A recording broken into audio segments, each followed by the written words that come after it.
Assalamualaikum warahmatullahi wabarakatuh. Alhamdulillah hamdan katsiran tayyiban mubarakan fihi kama yuhibbu rabbuna wa yardah. Wassalatu wassalamu ala nabiyir rahmah wa ala alihi wa sahbihi wa man tabi'an hudahu ila yaumi yalqah. Saudaraku kaum muslimin yang semoga kita selalu dirahmati oleh Allah Subhanahu wa taala.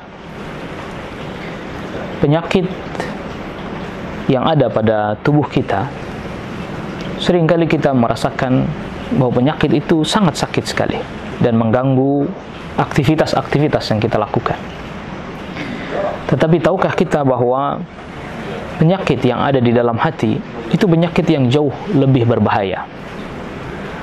Penyakit itu bisa berupa penyakit hasad, dengki, bisa juga penyakit takjub pada dirinya sendiri, merasa bahwa dirinya adalah orang yang paling berjasa, orang yang paling banyak kontribusinya terkait dengan kebaikan-kebaikan ataupun yang lainnya. Orang tidak memujinya, tetapi dia memuji dirinya sendiri. Ini adalah penyakit yang sangat berbahaya, saudaraku kaum muslimin, yang mudah-mudahan kita selalu dirahmati oleh Allah Subhanahu wa taala. Penyakit ujub, penyakit yang kita merasa bahwa kita bangga pada diri kita sendiri, kendati pun orang tidak memuji kita, kendati pun orang tidak menyanjung kita, tetapi kita merasa bahwa kita adalah orang yang hebat, orang yang banyak sekali berkontribusi terhadap kebaikan, terhadap dakwah, atau terhadap yang lainnya. Perlu sama-sama kita ketahui bahwa di antara berbagai macam hal yang bisa merusak diri kita dari penyakit hati adalah ujub ini sendiri. Penyakit ujub ini, ijabul mar'i binafsihi. Seseorang merasa takjub pada dirinya sendiri. Ia merasa bahwa dialah yang paling hebat. Penyakit ini masuk ke dalam kriteria syirik yang kecil dan juga tersembunyi. Seringkali kita tidak bisa mendeteksinya, seringkali kita tidak bisa mengetahuinya, kecuali mereka orang-orang yang terus berusaha memperhatikan keadaan-keadaan hatinya. Dia akan mendapati itu. Perlu sama-sama kita ketahui, para ulama termasuk diantaranya Syekhul Islam Ibn Taimiyah rahimahullahu ta'ala ketika menjelaskan firman Allah Subhanahu wa ta'ala yang ada dalam surat Al-Fatihah, Iyyaka na'budu wa iyyaka nasta'in. Hanya kepadamu ya Allah kami beribadah, dan hanya kepadamu kami memohon pertolongan. Di antara faedah yang bisa kita ambil dari ayat ini adalah bahwa Allah Subhanahu wa taala memerintahkan kita untuk mengucapkan kalimat ini berulang-ulang di dalam salat kita. Agar supaya apa? Agar kita tahu bahwa kita ini hamba yang lemah, yang membutuhkan pertolongan dari Allah Subhanahu wa taala untuk menunaikan ibadah, untuk menunaikan ketaatan, untuk melaksanakan berbagai macam kebaikan-kebaikan. Tidak ada yang bisa menolong kita, tidak ada yang bisa membantu kita, tidak ada yang bisa memberikan kepada kita kemampuan, kekuatan untuk bisa mengerjakan ketaatan, melainkan hanya Allah Subhanahu wa taala semata. Dan sekaligus ini adalah merupakan obat termasuk untuk penyakit ujub ini. Penyakit yang dimana kita merasa bahwa kitalah yang mampu melakukan itu tanpa bantuan, tanpa pertolongan dari Allah Subhanahu wa taala. Padahal tidak ada satupun yang bisa kita lakukan, yang bisa kita kerjakan dari ketaatan, dari kebaikan, kecuali itu semua adalah pertolongan dari Allah Subhanahu wa ta'ala. Lalu siapa kita? Dan apa kemampuan kita? Apa kehebatan kita? Apa kekuatan kita? Kita pun tak akan pernah bisa melaksanakan satu ibadah sekalipun, tak akan pernah bisa kita lakukan, nggak akan pernah bisa kita kerjakan, tidak akan pernah bisa kita berbuat kecuali atas pertolongan dari Allah Subhanahu wa taala.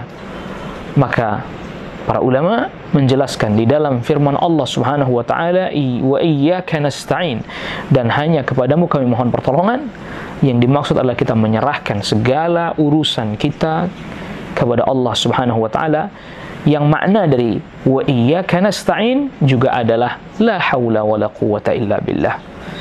Tak ada daya, tak ada kekuatan, daya untuk menghindari berbagai macam keburukan dan kemaksiatan, tak ada. Tidak ada juga kekuatan untuk kita bisa mengerjakan berbagai macam kebaikan-kebaikan, kecuali itu semua adalah pertolongan dari Allah Subhanahu wa ta'ala. Oleh karena itu, janganlah kita membiarkan hati kita digerogoti oleh penyakit ini. Perasaan kita dikuasai oleh penyakit ujub ini. Sehingga kemudian itu menyebabkan amal perbuatan yang kita lakukan pun terbakar habis. Hilang sirna begitu saja. Sia-sia begitu saja. Wal'iyadzubillah. Wa nasallallahu al-afiyah. Kita merasa bahwa kita lah yang mampu melaksanakan ketaatan itu. Kita yang bisa mengerjakan kebaikan itu. Kita yang bisa melakukan berbagai macam aktivitas-aktivitas yang baik.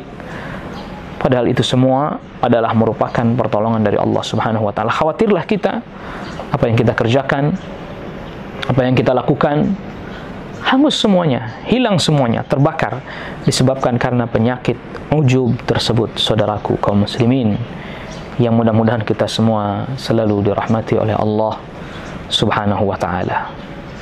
Maka jangan pernah lupa untuk mengucapkan alhamdulillah alladzi bi ni'matihi tatimmus salihat. Segala puji bagi Allah yang dengan sebab nikmat dari Allah Subhanahu wa ta'ala maka segala amal salih, segala kebaikan-kebaikan menjadi sempurna. Karena dengan nikmat Allah, karena dengan pertolongan Allah, kita bisa menunaikan kebaikan-kebaikan dan amal-amal salih tersebut. Dan kalau Allah Subhanahu wa ta'ala menghendaki, maka tidak akan pernah ada yang bisa lepas dari berbagai macam keburukan. Sebagaimana juga kalau seandainya Allah Subhanahu wa ta'ala menghendaki, maka orang tersebut pun akan dijauhkan dari berbagai macam keburukan. Rasul sallallahu alaihi wasallam sabdakan dalam hadis yang diantaranya diriwayatkan oleh Al-Imam Muslim, As-Sa'id man junnibal fitan. Orang yang berbahagia, orang yang beruntung adalah orang yang dijauhkan oleh Allah Subhanahu wa ta'ala dari berbagai macam fitnah, dari berbagai macam keburukan, yang dengan sebab itu dia pun bisa terus-menerus menjaga dirinya untuk melaksanakan amal saleh, membersihkan hatinya dari berbagai macam penyakit-penyakitnya, termasuk penyakit ujub yang sedang kita perbincangkan ini. Juga dia juga bisa menunaikan ketaatan kepada Allah Subhanahu wa ta'ala sesuai dengan yang diajarkan dan dituntunkan oleh Rasulullah sallallahu alaihi wasallam. Ini yang bisa kita renungkan pada kesempatan kita kali ini. Mudah-mudahan ini menjadi pelajaran yang berharga buat kita semua. Tidak ada daya dan upaya, tidak ada kekuatan kecuali dengan memohon pertolongan kepada Allah Subhanahu wa ta'ala. Dan itu sekaligus menunjukkan bahwa kita sangat butuh kepada Allah. Kita ini hamba yang lemah, hamba yang sangat membutuhkan nikmat Allah, pertolongan Allah, anugerah Allah yang tidak pernah bisa lepas dari Rabb-Nya yang menciptakannya Jalla wa Ala. Mudah-mudahan Allah Rabbul Alamin selamatkan kita dari penyakit yang buruk ini, penyakit yang bisa merusak hati kita, merusak amal kita, merusak juga kehidupan kita. Wassallallahu ala nabiyyina Muhammadin wa alihi wa sahbihi wa sallama tasliman katsira. Assalamualaikum warahmatullahi wabarakatuh.